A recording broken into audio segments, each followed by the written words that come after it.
Halo teman-teman, perkenalkan kami dari perwakilan kelompok 5. Jadi pada kesempatan kali ini izinkan kami untuk membawakan sebuah materi tentang profesi notaris hingga bagaimana mekanisme pemajakan daripada notaris itu sendiri.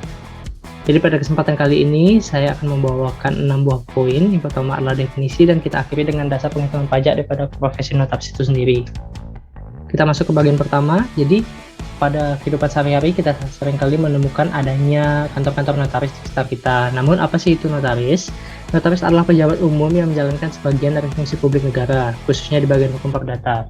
Jadi kita sebagai warga negara pasti suatu waktu memiliki kepentingan terhadap warga negara yang lain, dan biasanya kepentingan ini kita jadikan sebuah perjanjian. Nah, disinilah fungsi notaris itu agar mengesahkan perjanjian itu agar sah dan kuat secara hukum, di mana fungsi notaris itu juga meliputi tentang membuat akte otentik mengenai sebuah perbuatan, perjanjian, dan atau ketetapan yang diharuskan oleh peraturan perundang-undangan dan atau yang dikehendaki oleh yang berkepentingan, atau dalam hal ini adalah semua pihak yang terlibat dalam perjanjian.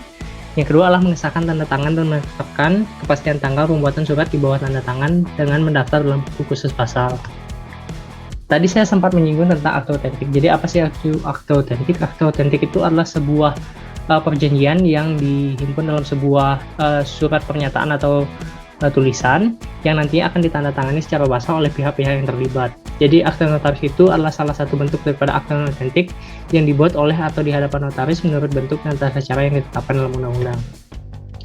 Di sini saya akan memaparkan tentang kewenangan notaris. Yang pertama adalah membuat akte, yang kedua adalah mengesahkan tanda tangan, yang ketiga adalah membukukan surat, yang keempat adalah melakukan pengesahan, yang kelima adalah memberikan penyuluhan hukum sehubungan dengan pembuatan akte itu sendiri, dan yang terakhir adalah membuat salinan. Dan notaris juga berwenang untuk menyimpan salinan yang asli. Nah, sekarang kita juga selain kita menemukan adanya plang yang bertuliskan notaris, biasanya kita juga menemukan tentang PPAT di bawah plang notaris itu. Jadi apa sih itu PPAT? PPAT itu adalah sebuah pejabat umum yang diberikan kewenangan untuk membuat akte-akte otentik mengenai perbuatan hukum tertentu, mengenai hak atas tanah atau hak milik atas satuan rumah susun. Jadi biasanya notaris itu juga merangkap menjadi seorang PPAT atau pejabat pembuatan akte tanah. Jadi bedanya adalah notaris itu melingkupi perjanjian yang seperti itu. Nah, jika PPAT ini melingkupi tentang adanya misalnya jual beli suatu aset atau hak atas milik tanah. Selanjutnya saya akan bicara tentang dasar hukum. Nah, karena kita tinggal di Indonesia, segala sesuatunya harus berdasarkan hukum, apalagi pekerjaan-pekerjaan yang melingkupi bidang hukum itu sendiri, memerlukan adanya dasar hukum agar dia sah secara hukum berdirinya. Jadi untuk notaris itu sendiri terdapat beberapa dasar hukum, contohnya adalah Undang-Undang Nomor 6 tahun 1983, Undang-Undang Nomor 7 tahun 1983, Undang-Undang Nomor 30 tahun 2004, PMK Nomor 252 tahun 2008, dan Perjudian Nomor 17 tahun 2015 yang masing-masing memiliki ketentuan yang diaturnya sendiri-sendiri. Selanjutnya kita akan memasuki tentang objek penghasilan. Jadi sebelum kita memasuki tentang objek penghasilan daripada notaris, kita itu harus mengerti tentang apa sih esensi dari penghasilan itu sendiri. Jadi penghasilan adalah setiap tambahan kemampuan ekonomis yang diterima atau diperoleh wajib pajak, baik yang berasal dari luar Indonesia maupun dari dalam Indonesia, yang dapat dipakai untuk konsumsi atau menambah kekayaan wajib pajak yang bersangkutan dengan nama dan dalam bentuk apapun. Jadi contoh penghasilan itu adalah ketika kita bekerja, kita akan memperoleh sebuah gaji, dan gaji itu kita dapat diartikan sebagai tambahan kemampuan ekonomis yang nantinya baik itu gaji itu kita gunakan sebagai yang sifatnya konsumtif ataupun sebagai penambah kekayaan. Nah, jadi penghasilan sehubungan dengan pekerjaan notaris itu adalah besaran gaji yang diterima oleh notaris ketika dia mengadakan sebuah akte perjanjian. Jadi kita ketahui bersama bahwa notaris itu penghasilannya berasal dari klien yang mengadakan perjanjian. Nah, di sana besarannya itu kita didasarkan pada dua nilai, yang pertama adalah nilai ekonomis dan nilai sosiologis dari setiap akte yang dibuatnya. Yang pertama kita akan bahas tentang nilai ekonomis dulu. Jika kita berbicara tentang nilai ekonomis, maka kita akan menafsirkannya terhadap besaran nilai uang atau besaran kesediaan masyarakat untuk membayar atas sebuah jasa tersebut. Jadi di sini berdasarkan nilai ekonomisnya, honorarium notaris itu dikelompokkan menjadi 3 atau diklasifikasikan menjadi 3, yaitu yang pertama adalah sampai dengan 100 juta atau ekuivalen 1 gram emas, yang mana ketika itu honorarium yang diterima adalah paling besar 2,5% dari objek setiap akte tersebut. Yang kedua adalah di atas 100 juta sampai dengan 1 miliar rupiah, honorarium yang diterima adalah maksimal 1,5%. Dan yang terakhir adalah di atas 1 miliar, yang honorarium yang diterima adalah berdasarkan kesepakatan antara notaris dan dengan para pihak yang membuat perjanjian, tetapi dibatasi tidak melebihi 1% dari objek yang dibuatkan aktenya. Selanjutnya adalah nilai sosiologis. Nilai sosiologis itu kita dapat esensikan sebagai nilai-nilai yang terkandung dalam masyarakat atau fungsi sosial daripada objek dari setiap akte itu, yang mana kita batasi atau dibatasi diterima paling besar adalah 5 juta rupiah. Nah, selain dari pekerjaan notaris itu sendiri, biasanya juga notaris memiliki sumber-sumber penghasilan yang lain. Contohnya adalah pertama adalah penghasilan dari kegiatan usaha, misalkan notaris itu memiliki toko. Yang kedua adalah penghasilan dalam negeri lainnya yang bersifat tidak final, misalkan dia memiliki royalti atas suatu hak karya. Yang ketiga adalah penghasilan yang dikarenakan PPh yang bersifat final, misalkan notaris tersebut memiliki bunga tabungan atau deposito atau dividen. Dan yang terakhir adalah penghasilan dari luar negeri, misalkan notaris tersebut memiliki saham di Microsoft misalnya, dan Microsoft tersebut membagikan dividen, otomatis dividen yang diterima oleh notaris itu merupakan penghasilan dari luar negeri. Selanjutnya kita berbicara tentang hak notaris. Jadi hak notaris itu secara umum sama seperti wajib pajak lainnya, karena pada umumnya secara esensial notaris itu juga merupakan seorang wajib pajak yang memiliki hak. Jadi hak notaris itu terdiri dari misalkan mendapatkan kelebihan ketika melakukan pembayaran pajak berlebih. 2 itu segala hak dalam hal dilakukan oleh pemeriksaan. Yang ketiga adalah mengajukan keberatan banding dan peninjauan kembali atas pajak. Yang keempat adalah hak kerahasiaan, dan 5 hak untuk penundaan dan pengasuran pembayaran. Keenam adalah hak untuk penundaan pelaporan SPT. Selanjutnya hak untuk pengurangan PPh pasal 25. Nah, di sini kita ketahui bersama bahwa notaris itu adalah sebuah pekerjaan yang penghasilannya mungkin tidak pasti tiap bulannya, besarannya berubah-ubah. Nah, ketika itu notaris tersebut memiliki hak untuk mengajukan pengurangan PPh pasal 25 atau angsuran PPh pasal 25 ketika sudah 3 bulan berjalan tahun terpajak tersebut, dan notaris itu dapat mengestimasi bahwa besaran penghasilan yang diterima pada tahun itu kurang dari 75% dari penghasilan yang diterima tahun lalunya, sehingga kelebihan pajak yang akan terjadi itu dapat dimitigasi.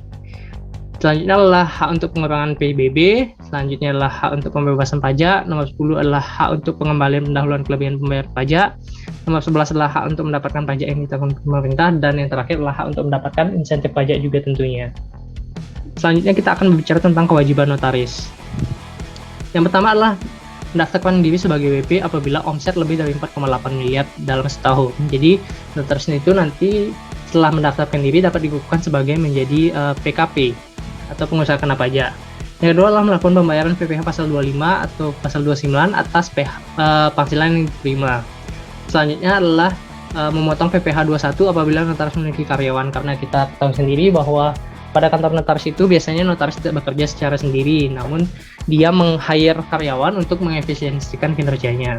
Selanjutnya adalah tentu saja menyampaikan SPT masa pasal 21, memotong PPh pasal 4 ayat 2 apabila notaris sebagai penyewa itu menyewa tempat yang dimiliki oleh orang pribadi lainnya, atau di mana notaris tersebut nanti akan memotong penghasilan yang diterima oleh pemilik sewa tempat notaris tersebut bekerja. Selanjutnya adalah menyampaikan SPT tahunan OP Form 1770, dan notaris sebagai WP OP wajib melakukan pembukuan, dan apabila omset setahun kurang dari 4,8 maka notaris itu boleh melakukan pencatatan. Yang terakhir adalah memungut, menyetor, dan menyampaikan SPT masa PPN apabila telah menjadi PKP. Selanjutnya kita akan berbicara tentang dasar penghitungan pajak daripada notaris itu sendiri.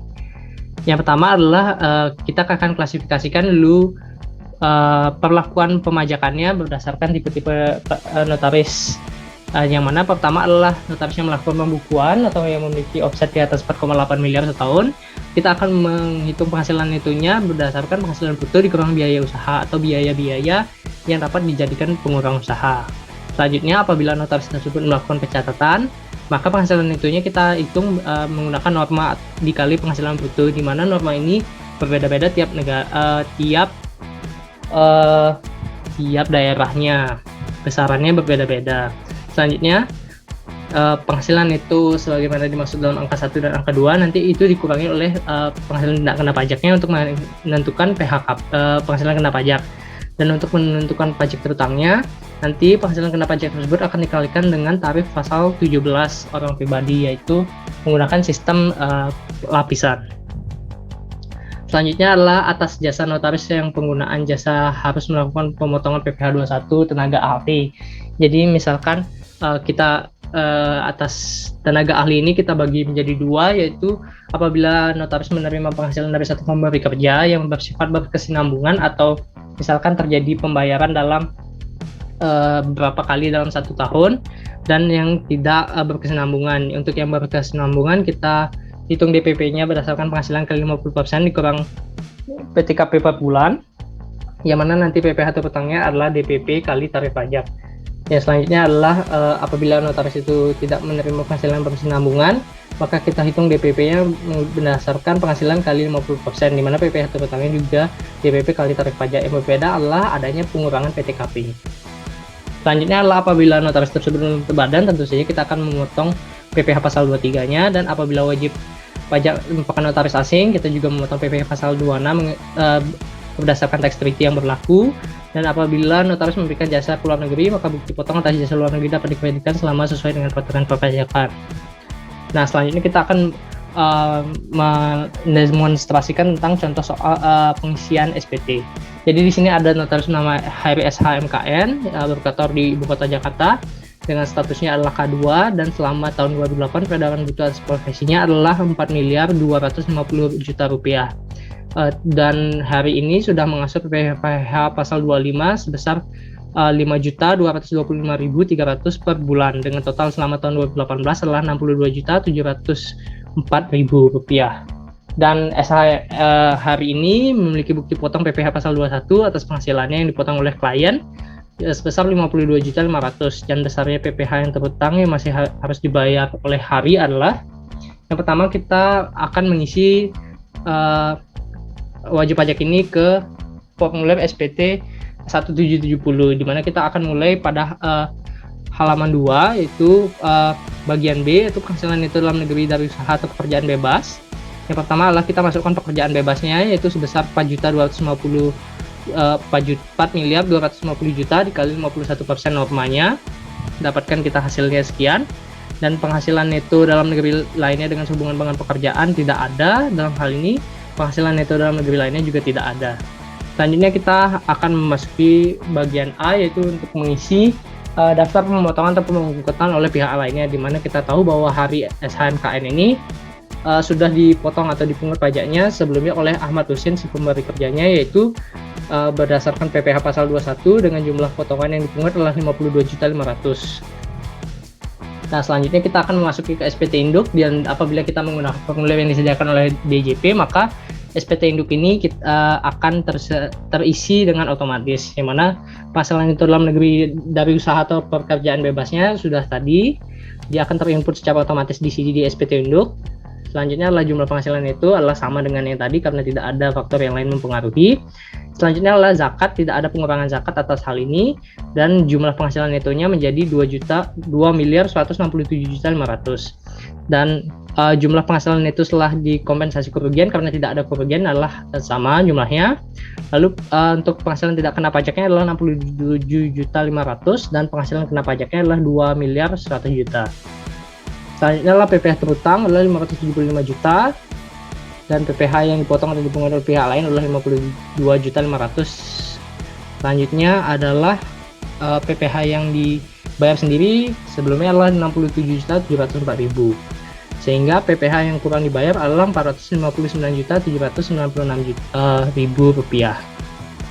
Sekian pengisian dari sekian pemaparan materi dari profesi notaris itu mulai dari definisi hingga mekanisme pemajakannya. Semoga dapat berguna bagi kita semua. Terima kasih.